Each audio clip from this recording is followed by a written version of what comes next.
आज की कहानी का नाम है काला पत्थर। एक बार की बात है, काशी के समीप रामपुर नामक नगर में एक ऋषि रहते थे। उनका रमेश नाम का एक प्रिय शिष्य था।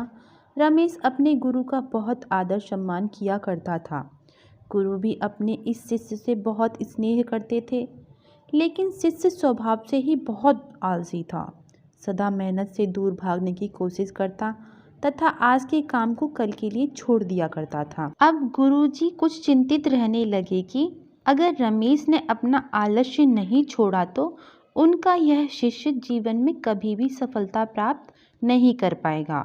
आलस्य के कारण व्यक्ति परिश्रम से हमेशा दूर ही रहता है और ऐसा व्यक्ति बिना परिश्रम के ही फल की कामना करता है। वह शीघ्र निर्णय नहीं ले सकता और यदि ले भी लेता है तो परिश्रम के अभाव में उसका कोई भी कार्य पूर्ण नहीं कर पाता।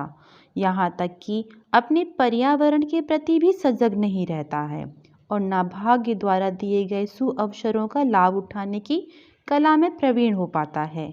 उन्होंने मन ही मन अपने शिष्य के कल्याण के लिए एक योजना बना ली। एक दिन एक काले पत्थर का एक टुकड़ा रमेश के हाथ में देते हुए गुरुजी ने कहा, मैं किसी जरूरी काम से 2 दिन के लिए पास के गांव जा रहा हूँ। यह जादुई पत्थर का टुकड़ा है।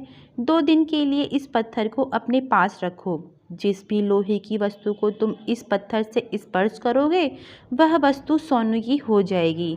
पर याद रहे कि दूसरे दिन सूर्यास्त के समय मैं इसे तुमसे वापस लेने आऊँगा। रमेश इस सुअवसर को पाकर बहुत प्रसन्न हुआ और सोचने लगा कि अब मैं धनवान हो जाऊँगा। बाजार से बहुत सारा लोहा लेकर आऊँगा और इस पत्थर की सहायता से बहुत सारा सोना मेरे पास होगा। मैं इस नगर का सबसे धनी व्यक्ति बन जाऊँगा। लेकिन आलसी होने के कारण उसने अपना पहला दिन यही सोचते हुए बिता दिया और यही कल्पना करने लगा कि जब उसके पास बहुत सारा सोना होगा तब वह कितना प्रसन्न, सुखी, समृद्ध और संतुष्ट रहेगा। इतने नौकर चाकर होंगे कि उसे पानी पीने के लिए भी नहीं उठना पड़ेगा। फिर दूसरे दिन जब वह प्रातःकाल जागा तो उसे अच्छी तरह से स्मरण था कि आज स्वर्ण पाने का दूसरा और अंतिम दिन है। उसने मन में पक्का विचार किया कि आज वह गुरुजी द्वारा दिए गए काले पत्थर से बहुत सारा सोना जरूर बनाएगा। उसने निश्चय किया कि वो बाजार से लोहे के बड़े बड़े सामान खरीद कर लाएगा और उन्हें स्वर्ण में परिवर्तित कर देगा। वह सोचता रहा और दिन बीतता गया, पर वह इसी सोच में बैठा रहा कि अभी तो बहुत समय है, कभी भी बाजार जाकर सामान लेता आएगा। उसने सोचा कि अब तो दोपहर का भोजन करने के पश्चात ही सामान लेने निकलूँगा।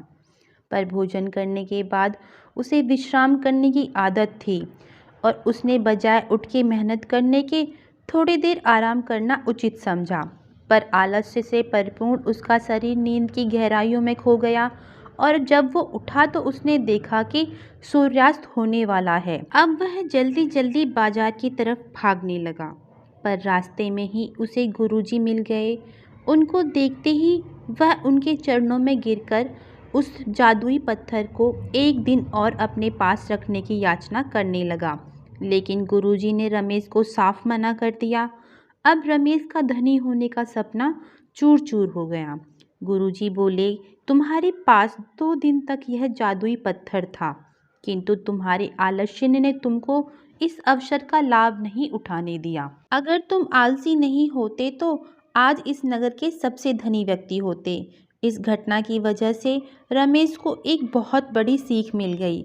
उसे अपने आलस्य पर पश्चाताप होने लगा।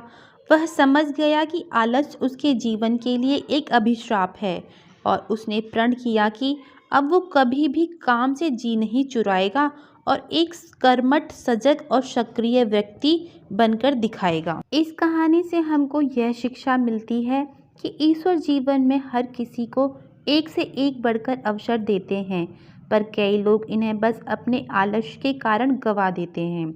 यदि हम सफल, सुखी, भाग्यशाली, धनी अथवा महान बनना चाहते हैं तो हमें आलस्य को त्याग कर अपने अंदर परिश्रम के गुण को विकसित करना चाहिए और कभी भी आज के काम को कल पर नहीं टालना चाहिए।